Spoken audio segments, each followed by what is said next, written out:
test, test. Can you guys hear us okay, or we're going to have to yell a little bit here? Oh, okay. Perfect. I don't see the power button. So there's got to be.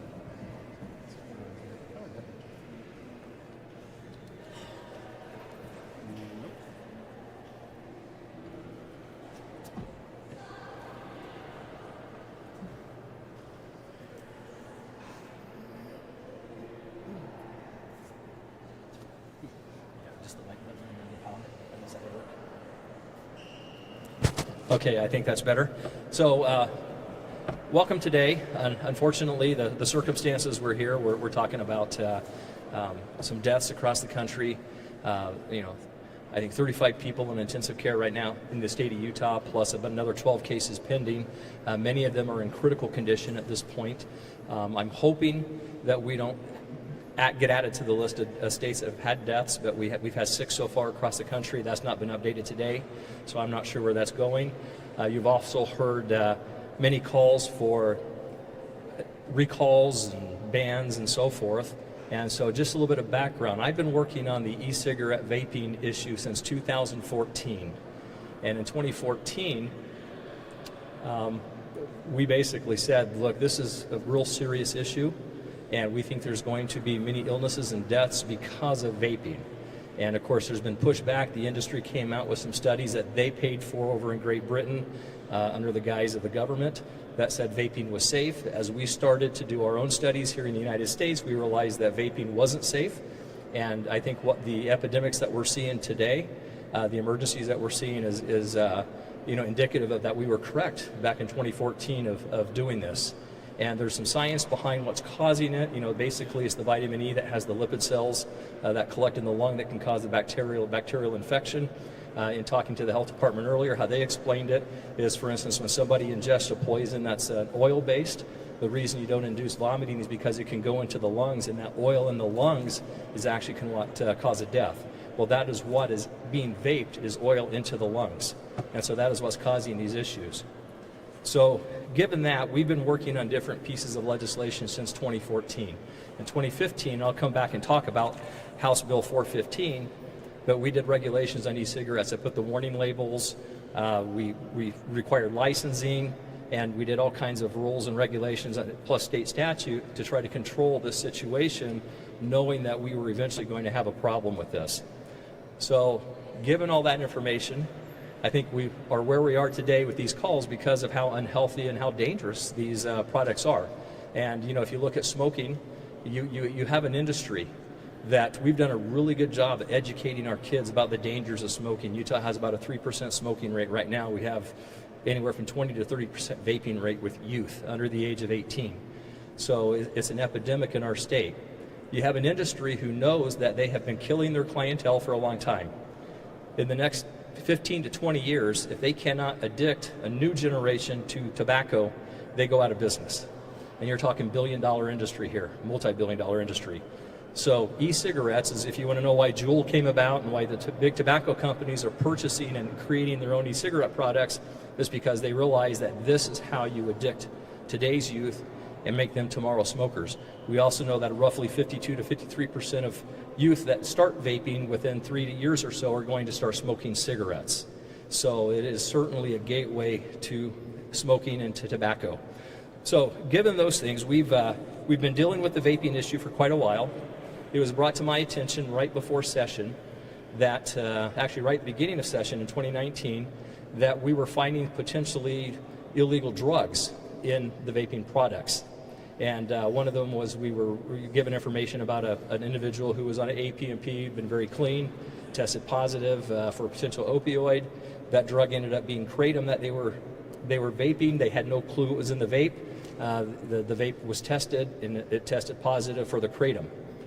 So I asked a company, an independent lab, so not in conjunction with the state of Utah at all, to go purchase some products for me, to go to some different Salt Lake County vape shops and just buy some stuff off the shelves. Get me different manufacturers, different stores, and let's test these and see what we're coming up with. So this company went out and they purchased 12 bottles of e-juice. And in talking to the press yesterday, I actually said 17, but it was 12, so I want to make that correction today. That was 12 bottles of e-juice. Out of the 12 bottles, 10 tested positive for opioids, PCP, barbiturates, and THC. So roughly 84% of the product tested positive for an illegal drug. Now, we don't know exactly how much or to what extent, or even if there were false positives. What we would have to do is the state would have to step up and spend some money to retool these testing machines for the oil, because these are typically, testing water-based things. So we'd have to actually expend some money, which I'm willing to do. I chair social services budget, and I'm willing to put some money out there to, and it's not a lot of money, but to test further to see what parts per million and so forth that we're seeing with these illegal drugs. And so what I've brought, I'll pass these out when we're done, but here's a picture of the samples that were there. And then here's a notebook that kind of showed, and we don't name the samples on this, just to protect things at this point until we make sure there weren't false positives. But out of the 12, you'll see that we have samples number 1 through 12, opioid, we have Oxycontin, we have PCP, barbiturates, THC, some CBD oils and so forth that weren't labeled, that were obviously, or at least testing at this point, into these. So who I have with me here today is I have Representative Eric Hutchings. Eric's been working on this with me since 2014. We've kind of been in this together, he's been working on the criminal justice side, where I've been kind of working on the health side. We have Brian Besser, who's the district agent in charge for the state of Utah. And we have Sierra Gregovich, and she said it's just the easy standard spelling for that, pretty close to Smith. She's with the DEA 360 program that works in the schools. So what we'll do is Representative Hutchings will make some comments, and I believe Brian and Sierra will be available for any questions when it comes to what we're seeing in the schools, the 360 program, and potentially maybe some of the drugs that we're seeing in black market and different things, potentially cartel related with the juices. So with that, I will turn. And once they're done, I'm going to come back, and we've got some things that we are doing, and I think some things that you're going to find is going to kind of turn the industry on its ear today that they're not aware of. So we'll turn the time over to Representative Hutchings. Appreciate you guys being here to help us get the word out about this. Appreciate Representative Ray. He's been really aggressive on this since day one. But it's important that we get the word out. There's a lot of parents out there who think that vaping is a much healthier alternative for their kids, for themselves, than cigarettes. That is absolutely not the case. Parents need to understand that if their child is vaping, their child, as we've already understood, is now at a significant risk of contracting some deadly diseases, some deadly illnesses that we don't even fully understand yet. But as Representative Ray pointed out, they're now dealing with substances being put into those vaping oils that are addictive and in some cases deadly. And one of them, and we'll share it with you later, and again, we've got to go test it a little further, one of them had 4 illegal substances. Not just one, not a little trace, it had 4 different illegal substances. It had opioids, Oxycontin, PCP, and barbiturates in just one oil. So if you think your kid's out there just having fun, when you watch those videos on YouTube and you see all these kids just having a ball and making little puff circles and all that kind of stuff with their vape smoke, they are potentially not only becoming addicted to nicotine, which Representative Ray very clearly pointed out is another track to get them into tobacco products, but secondly, there's a very, very high probability that they're actually ingesting and could become very addicted to some extremely dangerous controlled substances. We've been fighting this as a nation now for years. We have people dying, tens of thousands of them every year because of opioid addictions. And now we've got it in a product that's being sold as Fruit Loop flavor to our children. It's immoral, it ought to be criminal, and I think we need to call on law enforcement to get out there and start right now and find out who it is, in fact, that's putting these types of substances, very clearly controlled substances, very illegal substances, very deadly substances, into products that they are intentionally and willingly marketing to children. It shouldn't be marketed to anybody. It shouldn't be allowed in the market to anybody at any age, but the fact that we're giving it to children makes it doubly impactful. When you start impacting these more fragile, more sensitive populations like young people, it goes way past lines, and we need to start addressing that. Because think about it this way, there has been lots of conversations recently about date rape drugs and things of that nature. Well, if somebody puts something into an item that you're consuming and you don't know about it, isn't that by definition illegal? Isn't that by definition a crime? It should be. And we need to find out who it is that is intentionally and to the consumer unknowingly putting these substances in that could potentially harm our kids, harm the citizens of the state of Utah, and in some cases obviously proving to be very fatal. So I believe that it's time that we start taking this in an entirely different direction. I think it's time that we go from just considering whether or not vaping is better than smoking or smoking is better than vaping. The conversation about whether or not this is one is better than the other or one's a gateway to the other, I don't believe that's the conversation anymore. I believe that as of today, the conversation needs to be radically changed to the fact that we have people that are drugging our citizens, drugging our kids, drugging your family, and you don't even know about it. And we believe that the state of Utah does need to do something, can do something, and we need to start doing something about it today. Thanks you guys for taking the time to help us get the word out.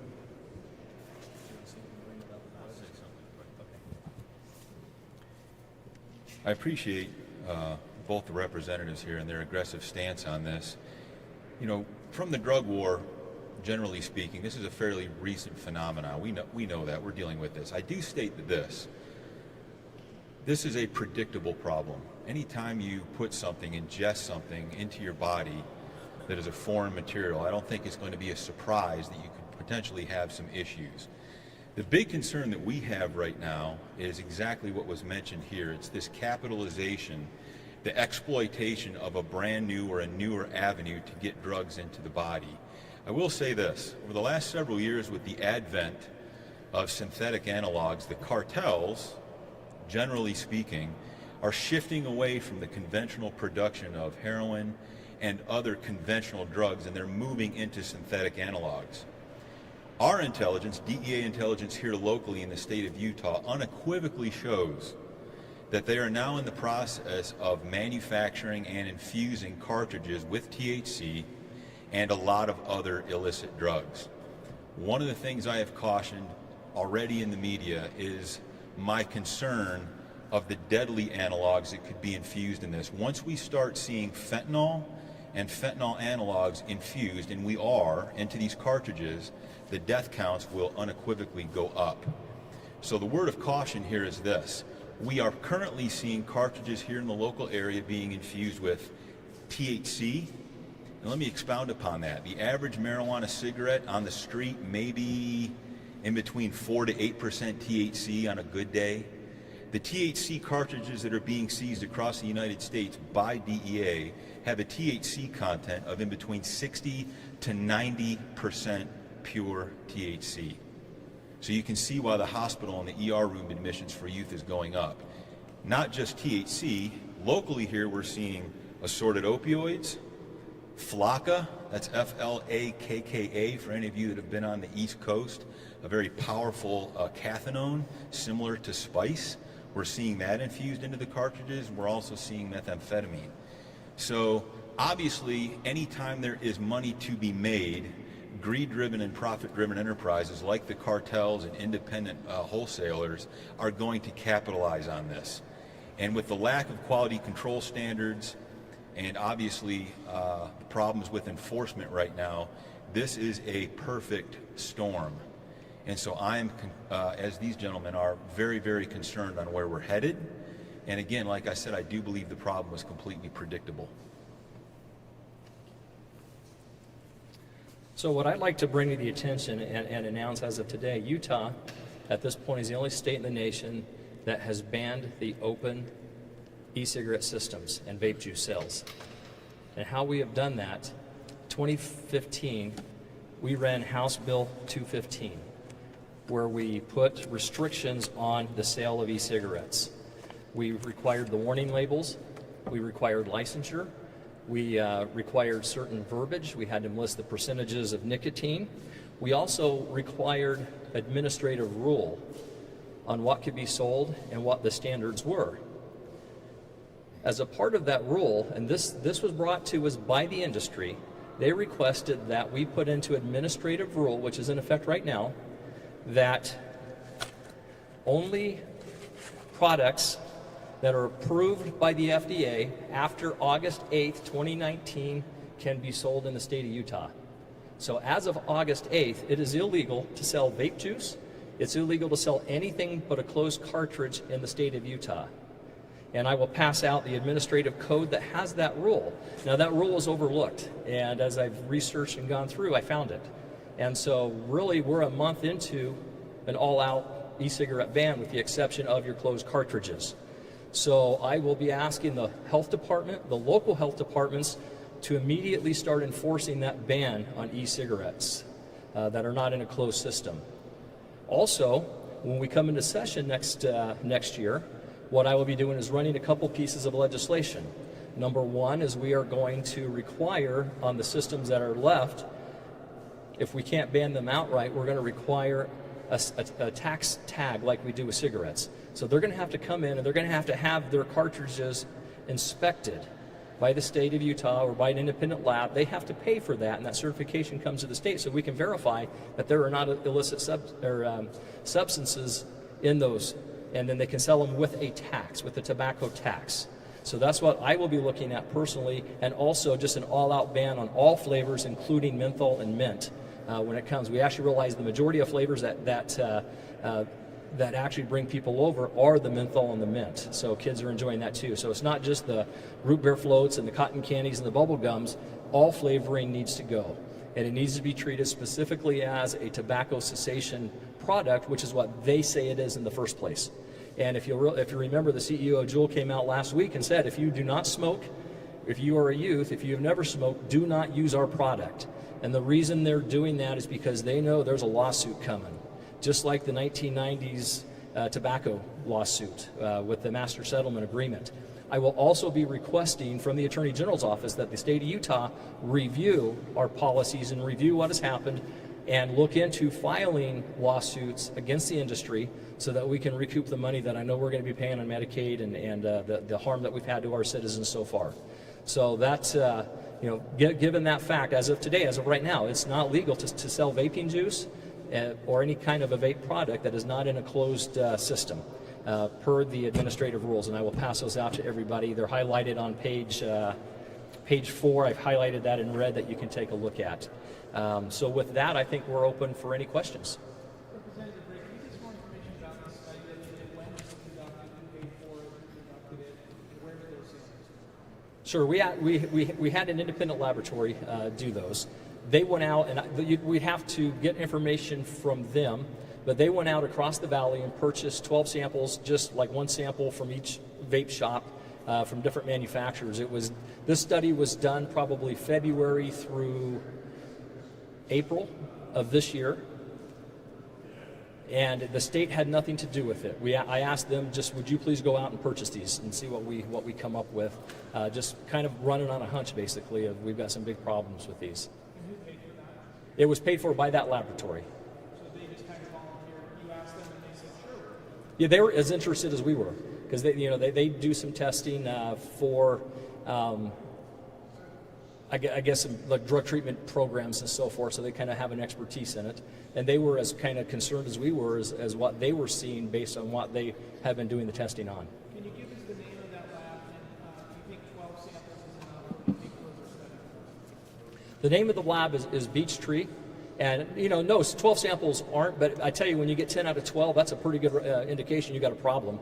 And so what I am going to try to do is get the money to fund a bigger study so that we can actually go in and do a scientific study and come up with a little bit more.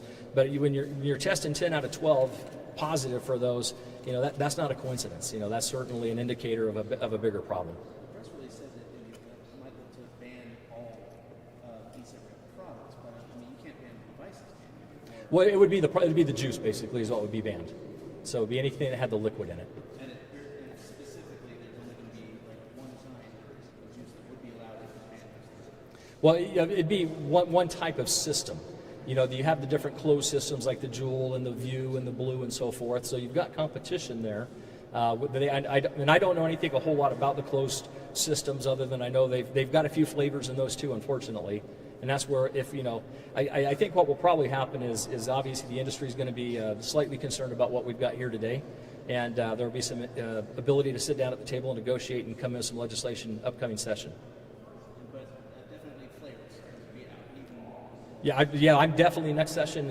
Anything with flavors is going to be out if we get the votes. Would you try and ban more than this? Like you said, If I could ban the entire product, I will. But I have a feeling the votes are going to be where the flavors are at this point. It may be different. You know, we may have enough. I mean, GM today called 3.4 million vehicles because they had 113 accidents that 13 people were injured, nobody died, and they recalled 3.4 million vehicles. You know, we have something where we've had 6 people die across the country. We have, as of yesterday, 450, probably a lot more than that. We're going to have a lot more deaths. So this is something, and Senator Romney has called for a recall required by the FDA on vaping products. So this is the tip of the iceberg. There's going to be a lot more coming down the pike, and I don't know what it's going to look like by the time we get into session in January. your 35 people in critical condition, is that from the health department? Well, the 35 people are in the hospital, some of them in critical. I don't have exact numbers because of HIPAA. So that came from some health sources, yes. So, I mean, are they all going to be in one particular bill? You have flavors, and then I think you also had a bill that would require that they have their cartridges checked, and would all be interesting. You know, I'm not sure what that's going to look like because I know there's 2 different working groups and a task force that has been working on this too, and they all have independent legislation also. So whether we do just one omnibus bill on that or if we have 2 or 3 different pieces of legislation, we'll determine that as we start drafting and figuring out where the votes are. And these flavors, technically, from what you're talking about, are they supposed to be technically banned already? I mean, because they weren't verified by the FDA before. Well, that's the problem is the FDA's taken no action on any of this at this point. They've kind of punted the ball. So we've got nothing to assist us from the feds. You know, President Trump's request today to ban flavors with HHS is the first step we've seen on the federal level. Really, you know, big step since this has all started.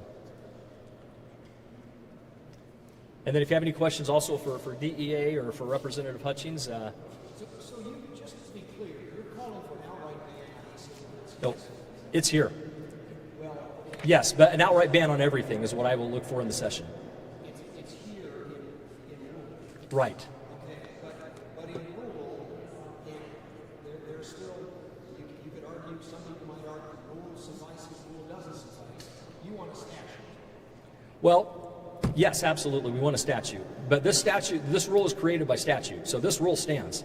Until they do something different, this rule was created by statute and it stands. The rule that you reference is from Utah Administrative Code, as required by House Bill 215 back in 2015. Or I'm sorry, House Bill 415. Just quickly to elaborate on your question about how the testing got started. The lab was interested, the one that was mentioned, because they were doing some work for rehab facilities. And we had people, you guys, that thought they were doing the good thing, the right thing, the healthy thing. And had a gentleman who said, yeah, I'm not using, I swear, I'm not using, I'm not on drugs. Went in, had a drug test, failed it. Was going to violate his parole, was going to go back to prison, and swore up and down, I'm not using, I don't even smoke anymore, I only vape. And that's what got it started. That was the whole thing. And what are you vaping? Well, can we have a sample of the oil? Went and tested the oil, and sure enough, he failed his drug test based on the chemicals that were actually in the vape oil. And that's how this whole thing got kicked off, was people who thought they were cleaning up, people who thought they were doing the right thing, taking drugs that they didn't even know were in their systems, and some of them with some pretty severe criminal penalties that were associated with that, and they had no idea that they were even involved in it.